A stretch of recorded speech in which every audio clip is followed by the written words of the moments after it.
Hello दोस्तों, मैं विनीश। आज के हमारे एक और नए वीडियो में आप लोगों का स्वागत है दोस्तों। आज का वीडियो बहुत ही ज़्यादा इंपॉर्टेंट होने वाला है भाई उनके लिए जो प्रोफेशनल लेवल पे पियानो प्ले करना चाहते हैं, पियानो सीखना चाहते हैं, अपना करियर बिल्डअप करना चाहते हैं। ध्यान से समझिएगा जो बताऊंगा भाई।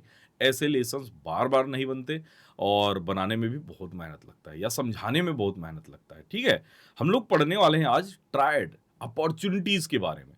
कि भाई कॉर्ड जब हम लोग प्रोग्रेशन लगाते हैं या प्रोग्रेशन करते हैं, कॉर्ड प्रोग्रेशन सीखते हैं या बजाते हैं या गाने में अप्लाई करते हैं, क्या-क्या कंडीशन आता है, क्या-क्या चैलेंजेस फेस करने पड़ते हैं और एक प्रोफेशनल को अच्छा नॉलेज होने की वजह से वो अच्छा साउंड क्रिएट कर पाता है, जबकि एक बिगिनर बिल्कुल भी अच्छा साउंड क्रिएट नहीं कर पाता। जो लोग 2 कॉर्ड, 3 कॉर्ड में गाने बजा रहे हैं भाई, उनकी उतनी ही ज्ञान है, इस वजह से वो 2 कॉर्ड, 3 कॉर्ड में ही पूरे गाने बजाते हैं, लेकिन ऐसा नहीं है भाई। म्यूज़िक, संगीत अथाह समंदर है। यहाँ पे ना जाने कितने कॉर्ड्स की अपॉर्च्युनिटीज़ होती है, वही चीज़ मैं आप लोग को समझाना चाह रहा हूँ। भाई गलत जाल में मत फँसिए, ट्रैप मत होइए कि बाउंड मत कीजिए दिमाग को, जिसको जितना आता है वो 2 कॉर्ड में 100 गाने बजाओ, 4 कॉर्ड में 500 गाने बजाओ बोलते हैं। ऐसा नहीं है भाई। अभी आप लोग को समझ में आएगा कि एक नोट में कितने अपॉर्च्युनिटीज़ होते हैं और एक पूरे स्केल में कितने ज़्यादा अपॉर्च्युनिटीज़ होते हैं। सॉन्ग्स को प्ले करते हैं या फिर सॉन्ग्स में कॉर्ड अप्लाई करते हैं तो कितना ज़्यादा अपॉर्च्युनिटी होता है, ये सारी चीज़ें आपको समझ में आने वाली है, ठीक है? ये ट्रायड सीखने के बाद। चलिए तो इसका प्रैक्टिस कैसे करेंगे, किस तरीके से करेंगे, मैं स्टेप बाय स्टेप आप लोग को समझाता हूँ, ठीक है? सबसे पहले क्या है कि भाई सी से हम लोग पढ़ रहे हैं तो सी का कॉर्ड्स की फैमिली को समझेंगे। बहुत लोग को आता होगा, बहुत लोग को नहीं भी आता होगा, तो मैं बता देता हूँ। सी के कॉर्ड के फैमिली में क्या होता है, सी में देखो ये हो गया हमारा सी मेजर, डी में डी माइनर, ई में ई माइनर, एफ में एफ मेजर, जी में जी मेजर, ए में ए माइनर और बी का B diminished, then again C आ जाता है भाई। तो क्या क्या है हमारे पास, C major, D minor, E minor, उसके बाद F major, G major, A minor, B diminished. ये हमारे सी मेजर कॉर्ड्स की फैमिली है। क्लियर है भाई? अब इसके अपॉर्चुनिटीज के बारे में बात करेंगे हम लोग। इसका अपॉर्चुनिटी कैसे बनता है, जैसे कि हम लोग फिंगर नंबर देखो लेफ्ट हैंड में 5 3 1 लगाते हैं, सबको पता होगा, वर्ल्ड क्लास थ्योरी में यही पढ़ाया जाता है। और राइट हैंड में 1 3 5, बहुत लोग को पता है, मेरे चैनल को जो फॉलो करते हैं उन लोग परफेक्ट फिंगर नंबर का ही यूज करते होंगे आप लोग, आई होप, ठीक है? अब यहाँ पे 1 3 5, ध्यान से देखिए। अगर मैं सी को पहले बजाता हूं, देखो ये हमारा सी बज रहा है। सी, अब देखो लेफ्ट हैंड में क्या करेंगे, लेफ्ट हैंड को भी बता ही देता हूं, देन दोनों हाथों को हम साथ में कंबाइन करेंगे। ये मैं एक नोट बजाया, इसको बोलेंगे रूट। ये देखो ये रूट है, रूट नोट है ना भाई सी। लेकिन इसके साथ अगर मैं ऊपर वाला सी लगा देता हूं, जिसको बोलेंगे ऑक्टिव। अगर इसके साथ में ये जी नोट लगा देता हूं तो ये पावर कॉर्ड बन जाता है। आप सभी को पता होगा जो पावर कॉर्ड के बारे में जानते हैं, ठीक है?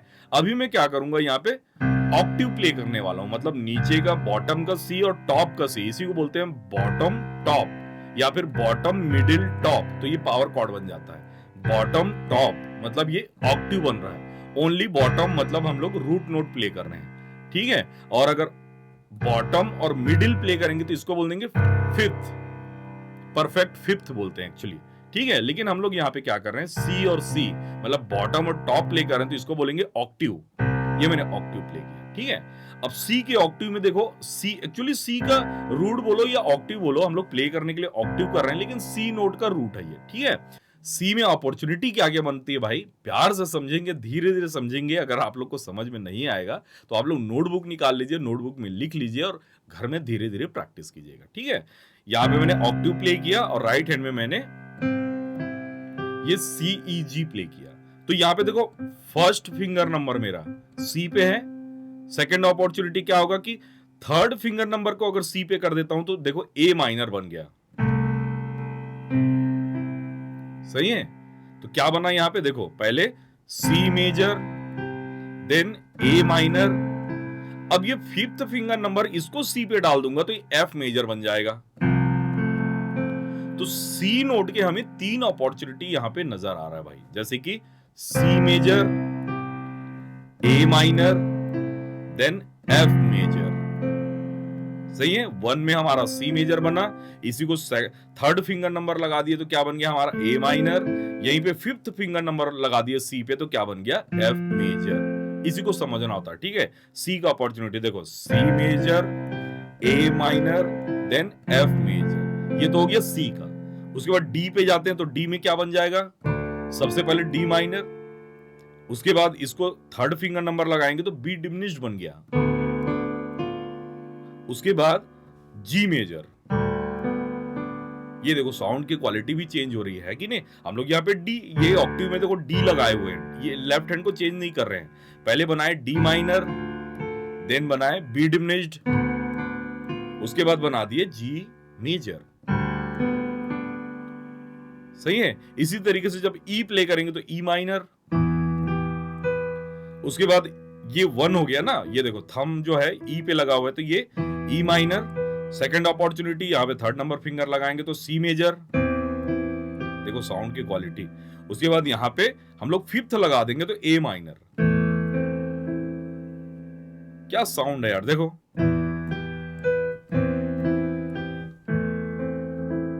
सही है। इसी तरीके से एफ से बनाएंगे तो पहले बन जाएगा F major, first, second finger, third finger number लगाएंगे तो यहां पे बन जाएगा ये डी माइनर, उसके बाद फिफ्थ फिंगर नंबर लगाते तो बन जाता है बी डिमिनिश्ड। तो मेन कॉर्ड तो यहां पे एफ मेजर हो गया, लेकिन इसकी अपॉर्चुनिटी में डी माइनर भी लगा सकते हैं या फिर यहां पे बी डिमिनिश्ड भी अप्लाई कर सकते हैं। लोग बोलते हैं ना डिमिनिश्ड कहां पे अप्लाई होता है, तो भैया इस तरीके से अप्लाई होता है। रूल्स पता होना चाहिए, सिस्टम पता होना चाहिए, ठीक है। जी का बनाएंगे तो पहले जी मेजर, देन बन जाएगा ई माइनर, देन बन जाएगा सी मेजर, ठीक है। उसके बाद हम लोग ए का बनाएंगे तो ए माइनर, उसके बाद थर्ड लगा देंगे यहां पे तो एफ मेजर, फिफ्थ लगा देंगे तो डी माइनर। मतलब ए नोट के जगह पे आप ए माइनर भी लगा सकते हो, एफ मेजर भी लगा सकते हो, डी माइनर भी लगा सकते हो। ये आपके ऊपर डिपेंड करता है भाई, और गाने के फील के ऊपर डिपेंड करता है। इसी तरीके से बी जगह पे बी आ गया, बी डिमिनिश्ड साउंड क्रिएट करता है, लेकिन गाने में तो बी नोट आते ही नहीं यार, बी को छोड़ते तो नहीं है। तो यहाँ पे आप या तो बी डिमिनिश्ड लगा सकते हो या फिर यहाँ पे जनरली हम लोग जी मेजर यूज करते हैं, या फिर थर्ड अपॉर्चुनिटी यहाँ पे हम लोग ई माइनर भी लगा सकते हैं भाई। तो क्या क्या बन गया, B diminished, G major, E minor. अब सी आ गए तो फिर से C major, A minor, then F major. सही है भाई। इससे बेस्ट वे, इससे इजी वे भाई कोई भी नहीं है। आप पूरे नोटबुक खंगाल करके देखिए, आप किसी का भी वीडियो देखिए, ये जो वे मैंने बताया ये सबसे बेस्ट वे है रिमाइंड करने के लिए, अपने दिमाग में चीज़ों को बैठाने के लिए और प्रैक्टिस करने के लिए। मैंने इसी तरीके से सिस्टम क्रिएट किया यहाँ पे कि आप लोग को फिंगर नंबर के थ्रू समझ में आया। जैसे सी का एक बताता हूँ और अच्छी तरीके से, ठीक है। जैसे सी का बजाया तो फर्स्ट फिंगर नंबर से अगर सी ई जी बजाता हूँ तो ये सी ई जी तो मेन कॉर्ड ही हो गया, सी मेजर। लेकिन यहीं पे थर्ड फिंगर नंबर लगा दिया तो ए माइनर अपॉर्चुनिटी में आ गई। उसके बाद यहां पे मैंने फिफ्थ लगा दिया इसी सी पे तो एफ मेजर अपॉर्चुनिटी में आ गई। तो सी के जगह पे एफ मेजर कॉर्ड भी लगा सकते हैं, ए माइनर कॉर्ड भी लगा सकते हैं और सी मेजर कॉर्ड भी लगा सकते हैं। तो आप लोग इस तरीके से प्रैक्टिस कर सकते हैं भाई। ठीक है दोस्तों, आज का वीडियो इतना ही भाई। वीडियो अच्छा लगा तो वीडियो को लाइक कीजिए, चैनल को सब्सक्राइब कीजिए और अपने ज्ञान को बढ़ाइए भाई। कॉम्पैक्ट मत कीजिए, 3 कॉर्ड में 100 गाने बजाओ, 4 कॉर्ड में 500 गाने बजाओ। भैया ये बताओ ना, सही मायने में कॉम्पैक्ट करने के लिए आते हैं दिमाग को, ठीक है, उलझाने के लिए आते हैं। खुद को भी ज्ञान नहीं रहता और दूसरे को भी इन्फ्लुएंस करते हैं कि भैया इतने ही बजते हैं, ऐसा कर सकते हो। ऐसा नहीं है यार, हमेशा सीखने की अपॉर्चुनिटी रखिए, दिमाग को बाउंड मत कीजिए। यहाँ पे संगीत बहुत बड़ा है, बहुत बड़ा फील्ड है। इसीलिए तो आप लोग हैरान रहते हैं कि दूसरा म्यूजिशियन इतना अच्छा क्यों प्ले कर रहा है। मैं भी वही कॉर्ड लगा रहा हूँ लेकिन मेरे गाने में तो वो साउंड की क्वालिटी नहीं आ रही। कहाँ से आएगी मेरे भाई? आप लोग दिमाग में ही ये बैठा के रखे हो कि 3 कॉर्ड में पूरे गाने बजा दूंगा, 4 कॉर्ड में। देखो कॉर्ड वही लगते हैं, लगाने का तरीका भी बदलता है। अभी नेक्स्ट पार्ट में सिखाऊंगा कि एक अभी मैंने क्या बताया, एक नोट के 3-3 कॉर्ड। क्या बताया?